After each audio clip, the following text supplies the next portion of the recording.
Muy buenos días, mi nombre es Daniel Arturo Moscoso Fanola, soy abogado en el ejercicio libre de la profesión. Hoy quiero compartir con ustedes lo que es el derecho procesal penal, simplemente abarcando dos etapas. La primera, lo que viene a ser una etapa preliminar, y la segunda, lo que es la etapa preparatoria.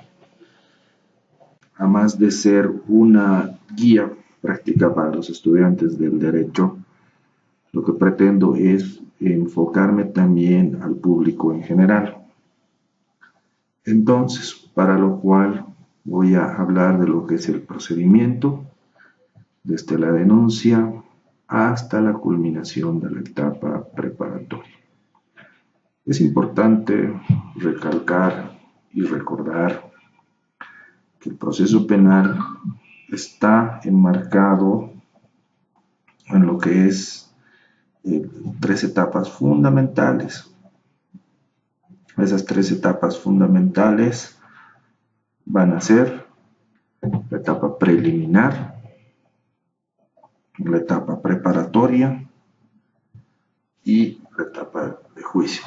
Por supuesto, entre la preliminar y la etapa de juicio existe una etapa intermedia.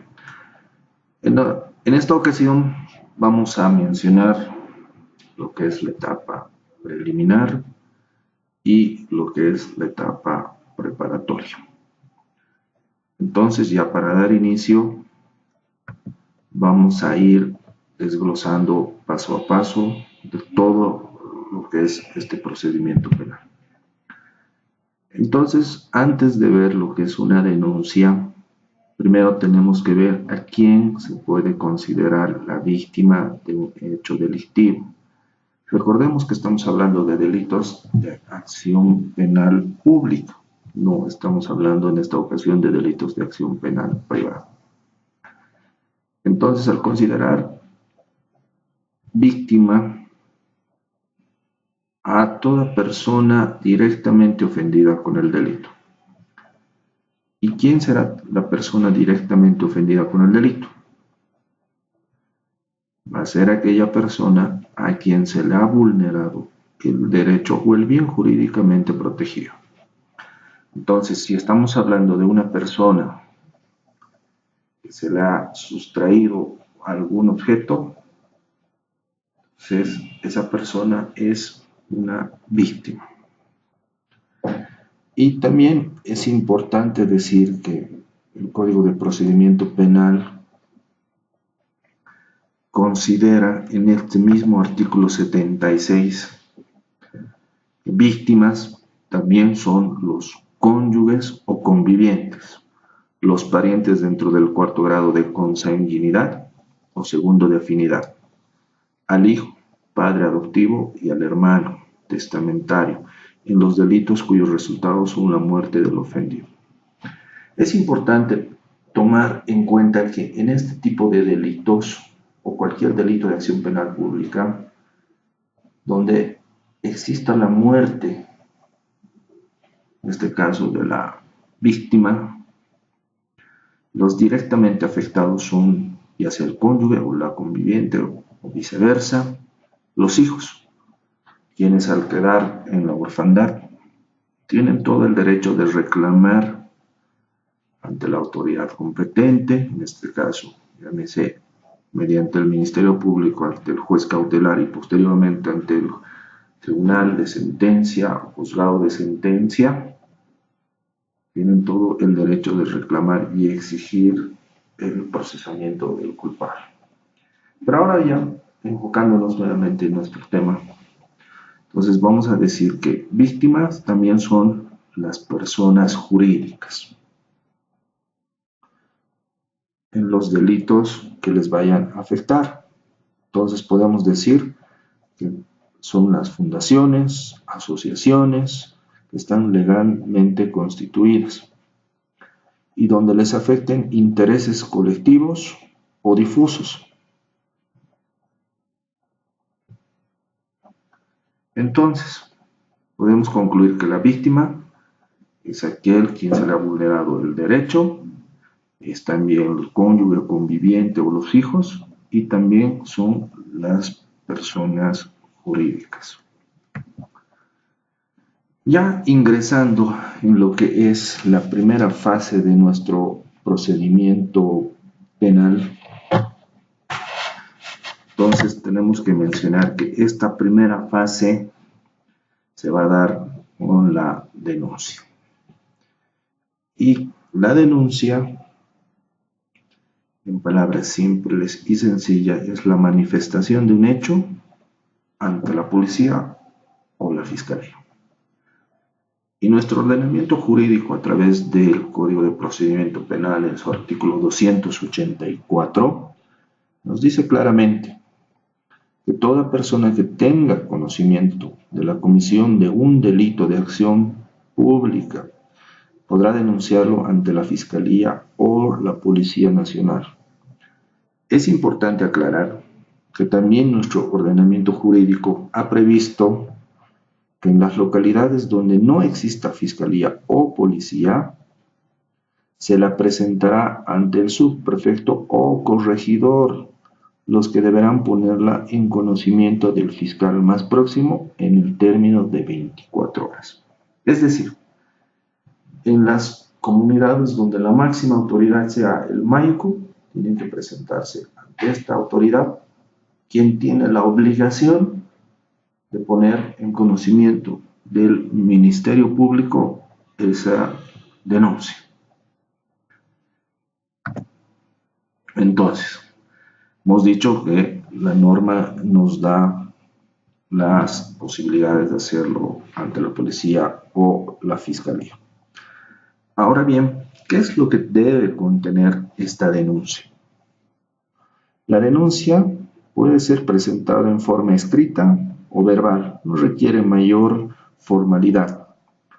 Cuando sea presentada de forma verbal, se debe hacer constar en un acta firmada por el denunciante y el funcionario interviniente, ya sea de la policía o sea de la fiscalía.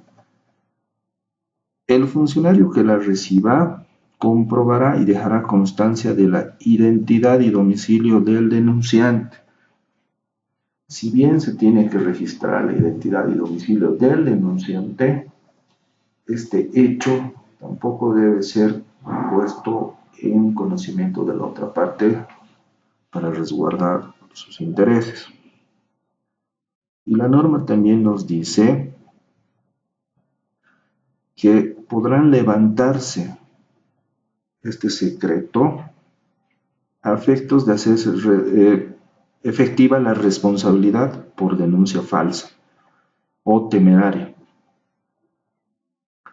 También nos dice que la denuncia contendrá en lo posible una relación circunstanciada de los hechos. ¿Eso qué quiere decir? Que la denuncia debe contener una breve descripción clara y precisa de dónde se ha cometido el delito, a qué hora, en qué circunstancias, todo lo que nos pueda llevar a identificar al posible autor o autores. También en la denuncia se debe identificar a los testigos y a la víctima, para que posteriormente se dé curso a una buena tipificación por parte del Ministerio Público. Ahora bien, es importante mencionar también que están obligados de denunciar los delitos de acción pública los funcionarios y empleados públicos que conozcan el hecho en el ejercicio de sus funciones. Los médicos, farmacéuticos, enfermeros y demás personas que ejerzan cualquier rama de las ciencias médicas, siempre que conozcan el hecho en el ejercicio de su profesión u oficio. Es importante mencionar que tanto los funcionarios públicos como los funcionarios médicos o farmacéuticos que ejercen su profesión, en el momento de que supongamos que se pretende dar un aborto, tienen la obligación de hacer la denuncia. Caso contrario, se convierten en cómplices. Ahora nuestro ordenamiento nos dice que Conforme al artículo 288 del Código de Procedimiento Penal, la denuncia puede ser ante la policía y esta, una vez que sea presentada ante esta instancia, esta tiene la obligación de informar dentro de las 24 horas al fiscal y una vez que informa al fiscal, se comienza con la investigación preventiva conforme a lo dispuesto por normativa. Presentada la denuncia ante la Fiscalía, conforme al artículo 289, también la Fiscalía tiene la obligación de informar, pero en este caso la obligación de informar al juez cautelar que se está iniciando una investigación. Y el plazo para informar tanto de la policía hacia el Ministerio Público es de 24 horas. Y del Ministerio Público hacia el juez instructor también es de 24 horas. Entonces decimos, cuando la denuncia es ante la policía, esta informará dentro de las 24 horas al fiscal. ¿Y por qué redundo en esta parte? Porque una vez que se haya presentado y no se haya cumplido estos plazos, fácilmente se puede alegar actividad procesal defectuosa o en su caso susceptible a presentar una acción de libertad. Por eso es importante que se cumplan estos plazos procesales. Ahora bien, veremos que la actuación de la policía. La policía se encarga de la aprehensión e identificación del presunto responsable en la investigación de los delitos, conforme el artículo 274 del Código de Procedimiento Penal. Aquí es importante hacer una diferencia entre lo que es aprehensión o aprehendido y lo que es arresto. Debemos tener bien en cuenta que el arresto no puede durar más de 8 horas. Y en la aprehensión es donde se va a iniciar una investigación para quien está siendo perseguido o procesado por la presunta comisión de un delito.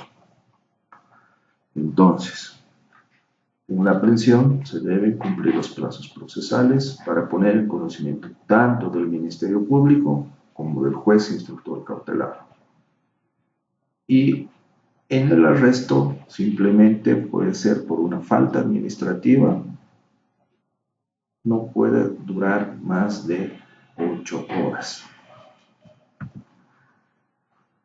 Ahora vemos lo que es la denuncia ante la Fiscalía.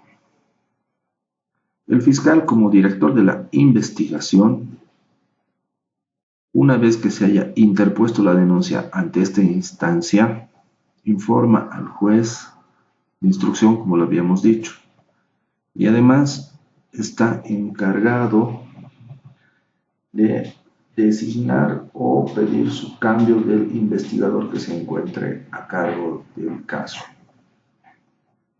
para ver que toda la investigación se desarrolle conforme a la normativa procesal vigente.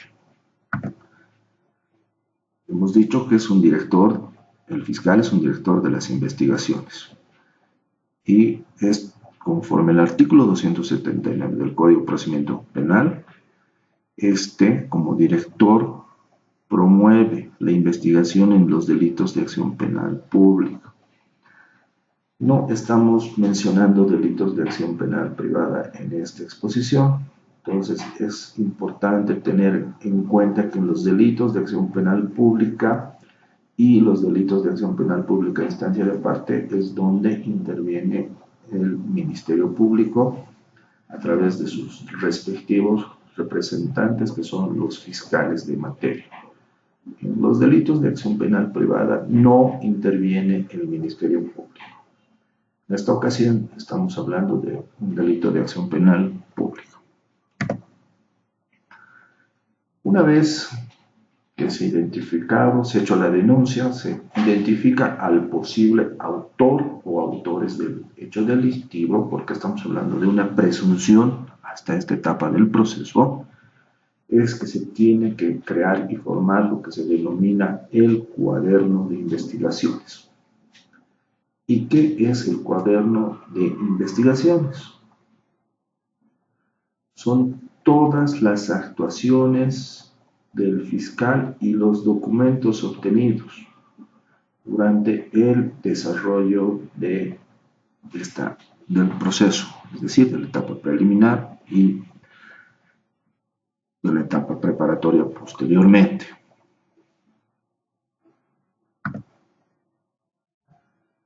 Ahora, la investigación preliminar, como cualquier otra, tiene una duración. Y esta investigación preliminar, conforme al artículo 300, deberá concluir en el plazo máximo de 20 días, a partir del informe de inicio de las investigaciones. Ahora bien, en aquellos casos, y comúnmente lo que se ve en la práctica, es que este plazo preliminar que tiene para las investigaciones no es suficiente. Entonces, el fiscal, pero de manera fundamentada, tiene la atribución de solicitar la ampliación de este plazo, el cual puede ser con un máximo de hasta 60 días.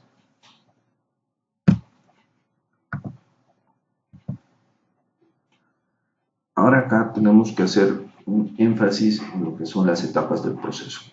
Como un pequeño paréntesis podemos decir que hay una etapa preliminar y una etapa preparatoria, etapa intermedia y etapa de juicio.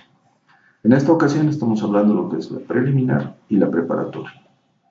Posteriormente vamos a explicar en otro video lo que es la etapa intermedia y cómo que da inicio en realidad a lo que es el juicio.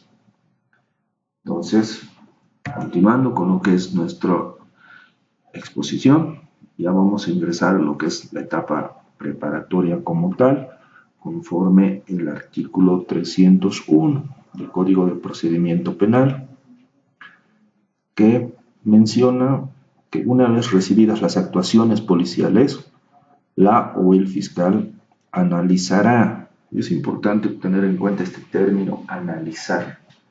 El fiscal es el encargado de analizar, valorar toda la documentación, pero con el único fin de imputar formalmente el hecho atribuido.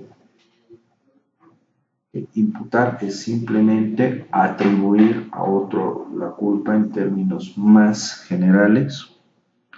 Como lo había mencionado antes, ordenar la ampliación del plazo hasta un término de 60 días, disponer el rechazo de la denuncia o aplicar una de las salidas alternativas que vamos a explicarlas más adelante. Quiero hacer un pequeño énfasis porque al hablar de presunción de inocencia es importante mencionar el artículo 116 de nuestra Constitución Política del Estado, que nos dice que se presume la inocencia del encausado en tanto no se demuestre lo contrario. Entonces, al ser la Constitución o la Carta Magna dentro de la pirámide de Kelsen, la norma suprema, se tiene que tener presente que a cualquier persona quien se le está pretendiendo atribuir la comisión de un hecho delictivo, se lo debe tratar y tener en cuenta como inocente hasta que se demuestre lo contrario con una sentencia que tenga el carácter de ejecutoriada. ¿Eso qué quiere decir? Esa sentencia no admita recurso ulterior. Y no es menos importante mencionar este artículo, el 117 también de la Constitución Política del Estado Plurinacional, Nos dice que no hay sanción sin previo juicio.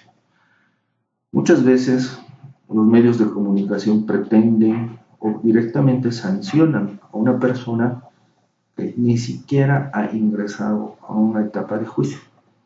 Directamente lo catalogan como autor del hecho delictivo sin considerar que están vulnerando este artículo que nos dice que la sanción se fundará con un juicio previo.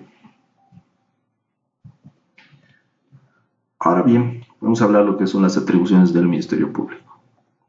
Entonces, habíamos dicho que el Ministerio Público puede imputar formalmente el hecho atribuido, que es más atribuir la culpa del hecho.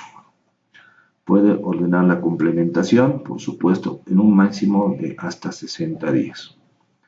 ¿En qué casos dispone el rechazo de la denuncia? Cuando esta denuncia o este presunto hecho delictivo no está considerado como delito. También puede solicitar al juez una salida alternativa. ¿Y cuáles son las salidas alternativas? La suspensión condicional del proceso, el procedimiento abreviado, la conciliación y el criterio de oportunidad reglada. La suspensión condicional del proceso va a ser cuando sea factible la suspensión condicional de la pena. El procedimiento abreviado es cuando el imputado acepta la culpa del hecho delictivo y, como su nombre lo indica, directamente solicitan una sentencia, en la práctica siempre por el mínimo de la pena. La conciliación en aquellos casos donde se haya resarcido el daño y que la ley permita que se pueda hacer esta conciliación. El criterio de oportunidad arreglada, cuando el delito no haya sido de gran magnitud o que haya sido un delito de escasa relevancia con la afectación mínima del bien jurídico protegido. Si vale un ejemplo, no es lo mismo robar o hurtar a una persona que trabaja con un celular todos los días que robarle a una persona o hurtarle a una persona que tiene 2 o 3 celulares en el bolsillo, sustraerle un celular. Entonces ahí tal vez se podrá solicitar un criterio de oportunidad arreglada, siempre tratando de resarcir el daño causado. Entonces, ¿qué es la imputación? Conforme al artículo 302 de nuestro Código de Procedimiento Penal, es cuando el fiscal estima que existen suficientes indicios sobre la existencia del hecho y la participación del imputado. Entonces formaliza esta imputación mediante una resolución fundamentada que debe contener 4 requisitos esenciales, que son los datos de identificación del imputado y de la víctima, pero de manera precisa, tratando de que sea lo más preciso. El nombre y domicilio procesal del defensor, esto para evitar cualquier indefensión a lo largo del proceso. La descripción del hecho o de los hechos que se le imputa y su calificación provisional. Acá estamos hablando de una calificación provisional, es decir, están imputando por la presunta comisión del delito. La solicitud de medidas cautelares si procede.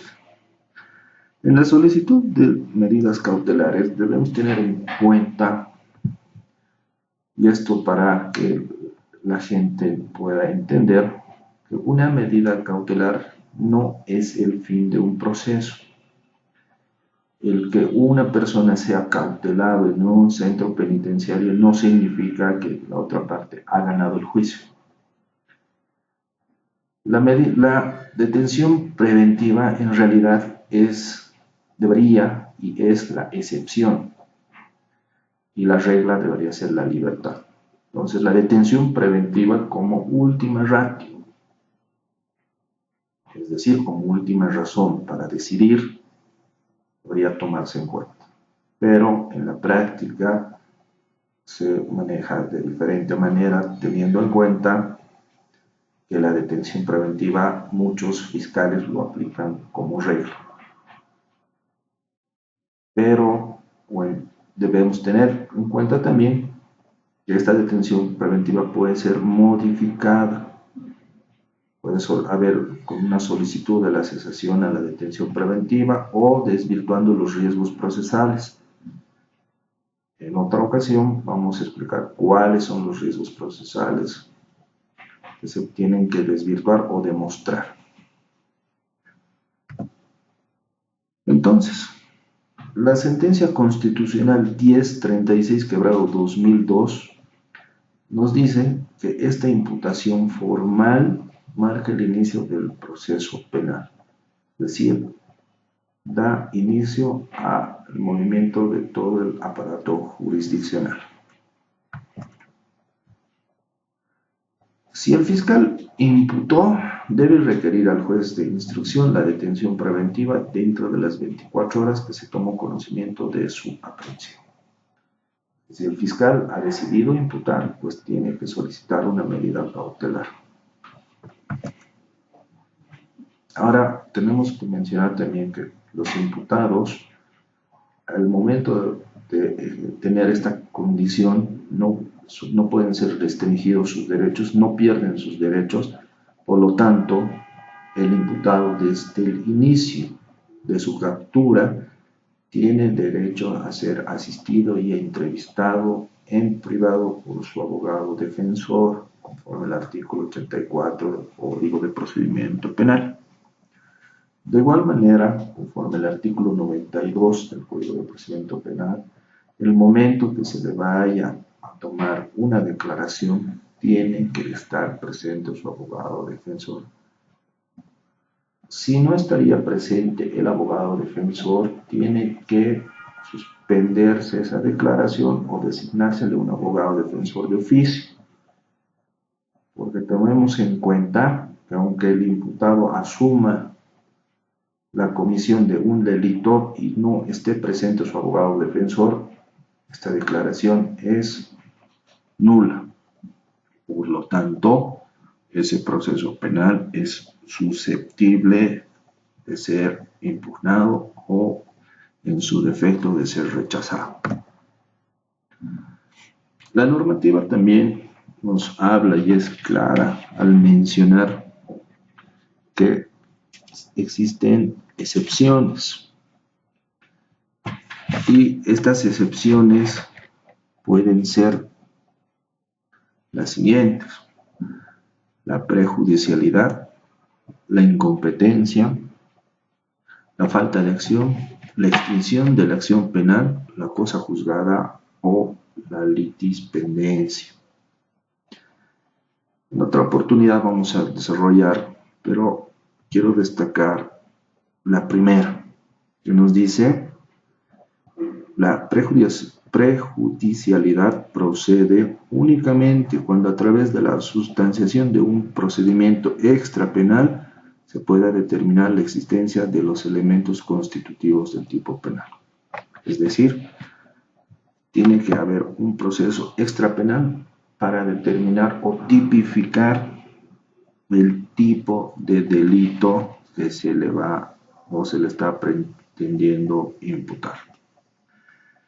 Ya las demás excepciones, en otra oportunidad las vamos a ir desarrollando para explicarlos como un medio de defensa en un próximo video. Ya entrando a lo que es la conclusión de la etapa preparatoria, y conforme el artículo 323 también del Código de Procedimiento Penal, nos dice que una vez que hayan transcurrido los 6 meses de inicio de la etapa preparatoria, el fiscal tiene las siguientes atribuciones: presentar ante el juez de instrucción la acusación para el enjuiciamiento del imputado. En este caso, está acusando, ya no está imputando, está acusando al imputado de la comisión de un delito. Si es que el fiscal acusa, pues da curso a que se pueda abrir lo que es la etapa intermedia, para que después sea remitido ya sea al tribunal de sentencia o al juzgado de sentencia para inicio del el juicio como tal. También el fiscal puede requerir ante el juez de instrucción, como habíamos mencionado, las salidas alternativas. Llámense suspensión condicional del proceso, procedimiento abreviado, criterio de oportunidad arreglada o la conciliación. Y también el fiscal puede declarar de manera fundamentada el sobreseimiento. Y este sobreseimiento va a ser declarado cuando se demuestre que el hecho delictivo no ha existido. Muchas gracias por su atención. Espero que este video les haya servido como una guía para los estudiantes del derecho y como una guía también para el público en general. Muy agradecido y será hasta otra